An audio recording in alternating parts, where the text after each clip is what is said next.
কি না এ মেনে নেওয়া যায় না, ভালো লাগছে না। মেনে নেওয়া যায় না, কি সেই কত দূর থেকে এসেছি, মাত্র 4টে লাইন করবো বলে। এ বাবা, জানতেও না 3.5 শোনো ঠাকুর মশাই আমি আজ বাজারে গেছেন, ওই জন্য আমি বলছি।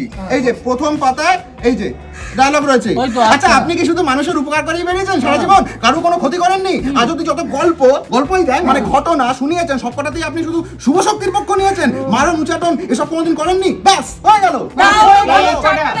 শোনো না, আর কোনো ডায়লগ নেই। সেই সবার শেষে একটা ডায়লগ বলছি, সেখানে অশ্বিনী আমাকে বলে দিচ্ছে যে চপ।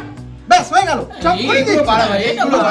চপ থেকে মনে পড়লো, সেই কত দূর থেকে এই পাসিং শো তেলে ভাজা এই কিনে আনলাম, এসব চপ ফপ কিনে আনি, সেইখানে পর্যন্ত কুড়মুড় করে চেবাবে, কিন্তু যেই কোনো প্রশ্ন করতে যাবো আমি খিস্তি করবো। আরে বাবা, প্রশ্ন তো করা যাবে না, আজকালকার দিনে প্রশ্ন করা মানে অপ্রয়োজনীয়। এই তার মধ্যে গল্পটা বলে আমি আর কিশোরী করছি না। তুমি কিশোরী না করলে কিশোরীরা করবে কি? কিশোরীকে করবে? দেবদাকে বলুন না, ইদিকা করে দেবে। রুক্মিণী